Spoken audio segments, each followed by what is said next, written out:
Esta semana a gente falou aqui no Link Vanguarda sobre os últimos números da violência na região, dados divulgados pela Secretaria de Segurança Pública com números fechados do ano passado. Vamos relembrar esses números então, porque a gente mostrou que em 2019 foram 316 mortes violentas e em 2020 subiu para 352 mortes violentas, um aumento de 11%. E aí o que chamou a atenção foi porque a violência aumentou em cidades menores. Em São José dos Campos teve queda, Taubaté também, Jacareí um aumento de 17%. E aí sim a gente entra em cidades menores com um aumento forte. Guaratinguetá aumento de 56%, Lorena 29% e em Cruzeiro 14% de aumento em mortes violentas na cidade. Aí a gente destrinchou aqui um pouco melhor a situação de Guaratinguetá, um aumento de 18 para 28, esse aumento de 56%. 18 mortes violentas em 2019, no ano passado 28 pessoas morreram assassinadas na cidade no ano passado. E só no mês de novembro foram 7 mortes violentas em Guaratinguetá. E aí em todo o ano de 18 para 28. A Laurene Santos está com o delegado seccional de Guaratinguetá para tentar entender um pouco melhor esses números. Laurene, existe uma explicação para isso? O que aconteceu na cidade no ano passado? Oi, Rogério, boa tarde para você, boa tarde para todos. Eu estou aqui com o delegado seccional de Guaratinguetá que vai dar essa explicação, dizer o que tem acontecido aqui na cidade.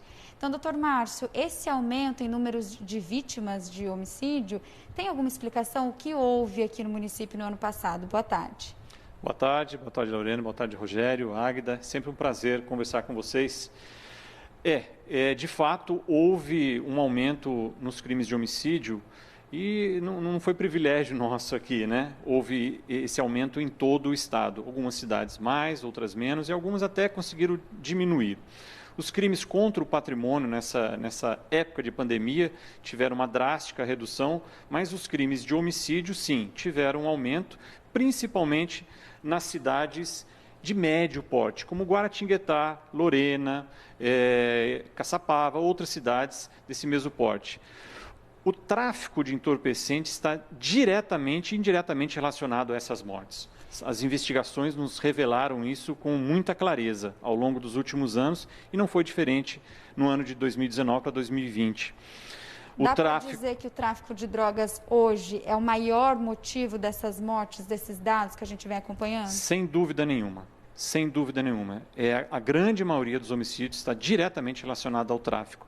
E o tráfico em cidades de pequeno, médio e grande porte, ele se comporta de forma diferente. As organizações criminosas, as associações criminosas voltadas para a prática do tráfico de entorpecente, elas se comportam diferentemente, dependendo do tamanho da cidade. Em cidades que dão mais lucro, eles têm um comportamento diferente. Em cidades médias, geralmente os conflitos entre os membros dessas associações criminosas costumam ser resolvidos com execução, ceifando as vidas, inclusive, daqueles que devem ao tráfico. Bom, para combater o crime, existem 2 caminhos.